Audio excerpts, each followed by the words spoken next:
जय हिंद दोस्तों। आप सभी लोग का बहुत बहुत स्वागत है। तो कल का वीडियो जिन लोगों ने नहीं देखा है यूपी पंचायत राज एक्ट का, प्लीज़ आप लोग पहले उस वीडियो को ज़रूर देख लीजिएगा। उसके बाद कंटिन्यूअसली ये दूसरा वीडियो है, तो एक कंटिन्यूटी बनी रहेगी, निरंतरता बनी रहेगी। उसके लिए ज़रूरी है कि आप पहले वीडियो से ही स्टार्ट करिएगा। तो 50 दिन और शेष रह गए हैं और उम्मीद है कि आप लोग अपनी तैयारी को और धार दे रहे होंगे। देखिए, बहुत अच्छा अपॉर्चुनिटी है वीपीओ का, इसको जाने मत दीजिएगा, अच्छे से लगिए आप लोग।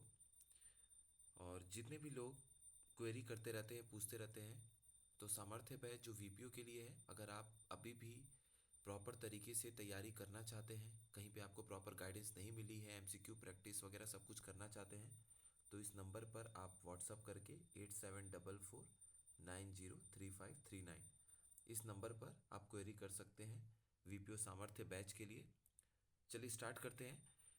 देखिए, आज जो हम लोग सेक्शन को देख रहे हैं वहाँ हम स्टार्ट करने वाले हैं धारा 11 ख यानी कि सेक्शन 11 बी से।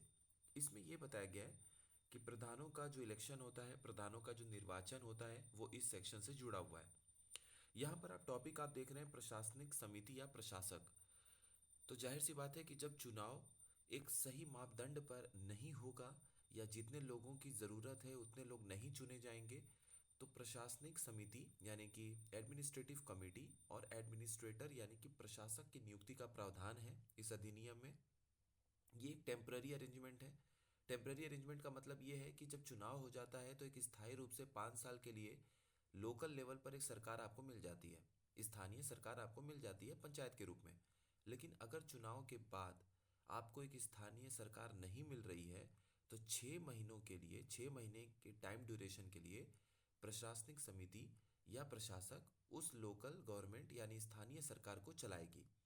और यहाँ देखिए क्या लिखा है, यदि किसी ग्राम पंचायत के सामान्य निर्वाचन जो जनरल इलेक्शन है उसमें प्रधान का निर्वाचन नहीं किया जाता है और ग्राम पंचायत के कुल सदस्यों की जो संख्या है वो 2/3 से कम सदस्य निर्वाचित किए जाते हैं, यानी कि ग्राम पंचायत में जितने सदस्य निर्वाचित होने चाहिए थे, इलेक्टेड होने चाहिए थे, उसके 2/3 से कम लोग इलेक्ट हुए हैं, तब राज्य सरकार या इसके द्वारा तदर्थ प्राधिकृत कोई अधिकारी यानी राज्य सरकार डायरेक्ट या तो नियुक्त कर दे या किसी को ऑथराइज कर दे कि आप जो है ये प्रशासनिक समिति या प्रशासक की नियुक्ति करिए, तब ऐसा किया जा सकता है। जब प्रशासनिक समिति बनेगी तो यही प्रशासनिक समिति ग्राम पंचायत के सदस्य के रूप में निर्वाचित किए जाने के लिए, इसमें क्या होगा कि प्रशासनिक समिति में वही लोग निर्वाचित होंगे जैसे कि ग्राम पंचायत में सदस्य बनने के लिए योग्यता जो लोग रखते हैं, योग्यता सेम होनी चाहिए।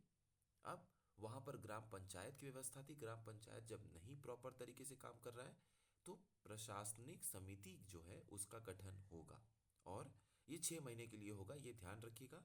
और ऐसा कब करना पड़ रहा है, जब ग्राम प्रधान की नियुक्ति नहीं हो रही है पंचायत के निर्वाचन में, और जो पंचायत के सदस्य हैं वो 2/3 से कम सदस्य निर्वाचित हुए हैं, यानी कि 2/3 2/3 से कम ग्राम पंचायत के मेंबर्स इलेक्ट हुए हैं।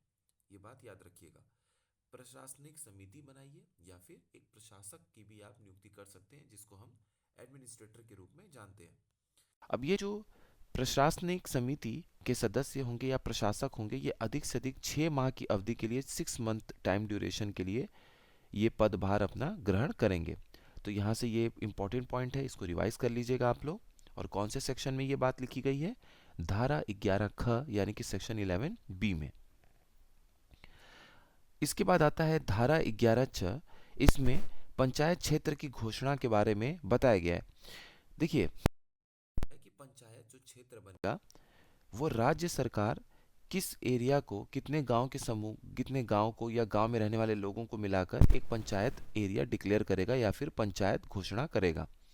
तो देखिए, राज्य सरकार किसी ऐसे क्षेत्र को जिसमें एक गांव हो, ठीक है, या फिर एक से अधिक गांव का समूह शामिल है और जनसंख्या अगर संभव हो पाए 1000 के आसपास हो, ऐसे क्षेत्र को पंचायत क्षेत्र घोषित कर सकते हैं। 1000 जो है वो एक तरह का मापदंड समझ लीजिए कि जितने भी पंचायत के एरिया डिक्लेयर होंगे, पंचायत के क्षेत्र घोषित होंगे, उन सभी में लगभग 1000 के आसपास की जनसंख्या होनी चाहिए, ताकि एक समन्वय दिखे सारे पंचायत क्षेत्रों में जनसंख्या को लेकर। एक ये चीज़ लिखिए कि जितने भी पंचायत एरिया घोषित हुए हैं उन सभी में कहीं ना कहीं जनसंख्या जो है वो 1000 के आसपास हमें देखने को मिल रही है। अगला है धारा 12 यानी कि सेक्शन 12। इसमें हम ग्राम पंचायतों के बारे में देख रहे हैं। ये ग्राम पंचायतों को डील करता है। देखिए, किसी ग्राम पंचायत में, अब इसमें है क्या मैं आपको बता देता हूँ। इसमें यह बताया गया है कि किसी ग्राम पंचायत में कितनी जनसंख्या होगी तो उसके हिसाब से ग्राम पंचायत के सदस्य उतने नियुक्त होने चाहिए। सिंपल सा ये बात है। तो ये सेक्शन 12 यानी कि धारा 12 बोलता है ग्राम पंचायत के बारे में। अब ये बोलता है कि अगर किसी पंचायत में 1000 के आसपास आप जनसंख्या रखते हैं, मतलब 1000 की जनसंख्या वाले क्षेत्र को ग्राम पंचायत घोषित करते हैं, तो ग्राम पंचायत के 9 सदस्य शामिल होने चाहिए।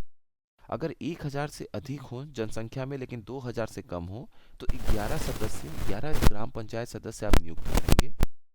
2000 से अधिक हो किंतु 3000 से अधिक नहीं है, 3000 से कम है तो 13 सदस्य आप नियुक्त करेंगे। और 3000 से अधिक अगर कहीं पे लोगों की संख्या है, जनसंख्या है ग्राम पंचायत में, तब आपको 15 सदस्य जो है वो ग्राम पंचायत के नियुक्त करने हैं। तो ये यहाँ पर ये बात लिखी गई है, इम्पोर्टेंट है। अब देखिए, यहाँ पर भी बताता है, इसी सेक्शन में हम देखते हैं कि कोई ग्राम पंचायत 5 साल के लिए आप चुन रहे हैं, किसी भी कारणवश अगर वो 5 साल से पहले डिसॉल्व हो जाता है, भंग हो जाता है, नहीं चल पाता है, तो उस केस में आप क्या करेंगे। ये सारी बातें इसी धारा में लिखी गई हैं। तो ये लिखा है कि किसी ग्राम पंचायत के संगठन के लिए निर्वाचन उसके विघटन के दिनांक से 6 मास की अवधि के समाप्ति के पूर्व पूरा कराया जाएगा। इसमें यह बोला जा रहा है कि कोई भी ग्राम पंचायत है, जैसे मान लीजिए कि उसका कार्यकाल 1 अगस्त तक पूरा हो रहा है, तो 1 फरवरी का जो समय होगा, जो 6 महीने के पहले का समय होगा, आप कोशिश करिए कि 6 महीने पहले आप चुनाव करा लीजिए, ताकि 1 अगस्त का जैसे ही समय आएगा आप कर पाएं। जो भी लोग चुनाव के बाद जो भी चयनित होकर आए होंगे, चुन कर आए होंगे, उनकी नियुक्ति आप तुरंत कर दीजिए जैसे ही पिछला वाला ग्राम पंचायत जो है वो पूरा हो जाएगा। तो यहाँ पे ये कह रहे हैं कि ग्राम पंचायत का जो उसके 6 महीने चुनाव संपन्न करा लीजिए। यही यहाँ पर बात लिखा हुआ है। किसी ग्राम पंचायत के कार्यकाल समाप्ति के पूर्व विघटन पर संगठित की गई ग्राम पंचायत उस अवधि के केवल शेष भाग के लिए बनी रहेगी यदि उसे इस प्रकार विघटित जाता तो। अब देखिए यहाँ पर क्या लिखा है, ये कह रहा है कोई ग्राम पंचायत है, वो 1 अगस्त 2025 तक अपना कार्यकाल पूरा करता, लेकिन किसी भी कारणवश वो 1 अगस्त से पहले ही विघटित हो गया, यानी कि डिसॉल्व हो गया, वो भंग हो गया। तो मान लीजिए वो हो गया 1 अप्रैल तक उसको हम डिसॉल्व कर दिया, गवर्नमेंट ने डिसॉल्व कर दिया, ठीक है। लेकिन उसका कार्यकाल तो 1 अगस्त तक था, यानी कि 4 महीने वो और चल सकता था। तो अब आप क्या कर सकते हैं, इसमें यही बात लिखा गया है कि नया जो आप पंचायत बनाएंगे वो सिर्फ अगले 4 महीने के लिए कार्य करेगा। उसको इसकी नियुक्ति के अगले 5 साल तक कार्य करने की इजाज़त नहीं दी जाएगी, जैसा कि पंचायतों में होता है। कोई भी पंचायत होता है, जब उसका चुनाव के बाद उसका संगठन किया जाता है, उसको ऑर्गेनाइज किया जाता है, तो वो अगले 5 साल के लिए कार्य करता है। लेकिन अगर कोई पंचायत अपने कार्यकाल के 6 महीने के अंदर ही, कार्यकाल पूरा होने के 6 महीने पहले ही विघटित हो जाए, डिसॉल्व हो जाए, तो जो बचा हुआ समय है, नई पंचायत सिर्फ उतने ही दिन के लिए कार्य करती है। तो यहाँ पर नई पंचायत कब से कब कार्य करेगी, 1 अप्रैल, जो पुरानी पंचायत विघटित हुई है, डिसॉल्व हुई है, उस समय से लेके 1 अगस्त 2025 के बीच में, ये जो 3-4 महीना है, बस इतने ही समय के लिए वो कार्य करेगी। यही इसका कॉन्सेप्ट है। अगला देखिए, प्रतिबंध यह है कि ग्राम पंचायत के संगठन को तब तक इस प्रकार अधिसूचित नहीं किया जाएगा जब तक कि ग्राम पंचायत के प्रधान और कम से कम 2/3 सदस्य निर्वाचित नहीं हो जाए। ये भी एक बात लिखी गई है कि जब तक ग्राम पंचायत का प्रधान और ग्राम पंचायत के कम से कम 2/3 सदस्य निर्वाचित नहीं होते हैं, तब तक आप ये नहीं सूचना देके बता सकते हैं कि ग्राम पंचायत का संगठन हो गया, ग्राम पंचायत बन चुका है। ग्राम पंचायत बनने की सूचना आप तभी जारी करेंगे, लोगों तक तभी पहुंचाएंगे, अधिसूचना तभी जारी करेंगे जब ग्राम पंचायत का जो मुखिया है वो चुना जाए, यानी कि ग्राम प्रधान चुने जाएं, और जो ग्राम पंचायत के सदस्य हैं उसके कम से कम 2/3 सदस्य नियुक्त हो जाएं, उन चयनित हो जाएं। तभी आप अधिसूचना जारी करेंगे, नोटिफिकेशन जारी करेंगे कि ये ग्राम पंचायत का संगठन कर लिया गया है, ये ग्राम पंचायत को संगठित कर दिया गया है, इसको ऑर्गेनाइज कर दिया गया है, ये बना लिया गया है। यही बात यहाँ पर की गई है। अब ग्राम पंचायत की बैठकें, उनके बारे में भी मीटिंग जो है ग्राम पंचायत की, उसके बारे में बताया गया है धारा 12 ख के अंतर्गत, यानी सेक्शन 12B के अंतर्गत। इसमें बोला गया कि ग्राम पंचायत सामान्यतः हर महीने कम से कम एक बार कामकाज के लिए जरूर बैठक करेगी, लेकिन लगातार दो बैठकें होंगी, ठीक है, दो लगातार जो बैठकें होंगी उनके बीच में 2 महीने का अंतराल नहीं होना चाहिए। तो जाहिर सी बात है कि कम से कम एक महीने में कम से कम एक मीटिंग तो होनी चाहिए ग्राम पंचायत की, और अगली जो मीटिंग होगी, दो लगातार जो मीटिंग होगी उनके बीच में 2 महीने का गैप नहीं होना चाहिए। यानी कि मान लीजिए 25 मार्च को ग्राम पंचायत की बैठक हुई थी, तो अगला जो बैठक होगा, ठीक है, अगला जो बैठक होगा वो 25 अप्रैल, मतलब 25 मई नहीं होना चाहिए। ये 2 महीने का जो गैप आप देख रहे हैं ये नहीं होना चाहिए। दो लगातार अगर बैठकें होंगी, ठीक है, एक बैठक ये हो गई, दूसरी बैठक ये हो गई, तो दोनों के बीच में 2 महीने का गैप नहीं होगा। और जाहिर सी बात है 2 महीने का गैप नहीं होगा, क्यों? क्योंकि हर महीने एक बैठक हो जानी चाहिए। तो ये 25 अप्रैल के आसपास आप दूसरी बैठक ले लीजिए, यानी 25 मार्च के बाद जो अगला महीना अप्रैल का होगा उसमें बैठक हो जाएगा।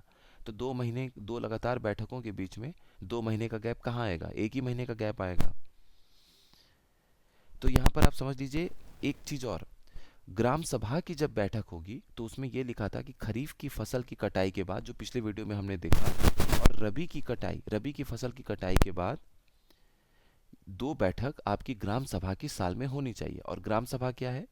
उस पूरे ग्राम पंचायत में जो लोग हैं जिनकी 18 वर्ष के ऊपर की आयु है और वो रजिस्टर्ड हैं, उस गांव में पंजीकृत हैं वोट देने के लिए, वो ग्राम सभा का हिस्सा होंगे। तो साल में 2 ग्राम सभा की बैठक तो आपको बुलानी है। और ग्राम पंचायत जो होंगे, जो सदस्य नियुक्त किए गए हैं, उनकी जो आपस में मीटिंग होगी, बैठक होगी, वो महीने में कम से कम एक बार जरूर होगी। ऐसा इसमें बताया गया है। लास्ट में ये देखिए, ग्राम पंचायत की जो पहली बैठक है उसके लिए नियुक्त की जाने वाली तिथि उसके गठन की तिथि से 30 दिन के भीतर होगी। ये भी यहाँ पर बात लिखी गई है। तो ठीक है, आप अच्छे से इसको पढ़ लीजिएगा, रिवाइज कर लीजिएगा। मिलते हैं नेक्स्ट इन्फॉर्मेटिव वीडियो में। अगर आप लोगों को फिर भी कोई चीज़ जाननी है तो आप लोग कमेंट सेक्शन में ज़रूर लिख लीजिएगा। बाकी जय हो स्टडी का मेन टेलीग्राम चैनल ज्वाइन कर लीजिएगा, वहाँ भी आप लोगों को बहुत सारी इन्फॉर्मेशन मिलती रहती है, आप लोग वहाँ पे ज्वाइन हो जाइएगा। आप सभी लोगों का बहुत बहुत धन्यवाद।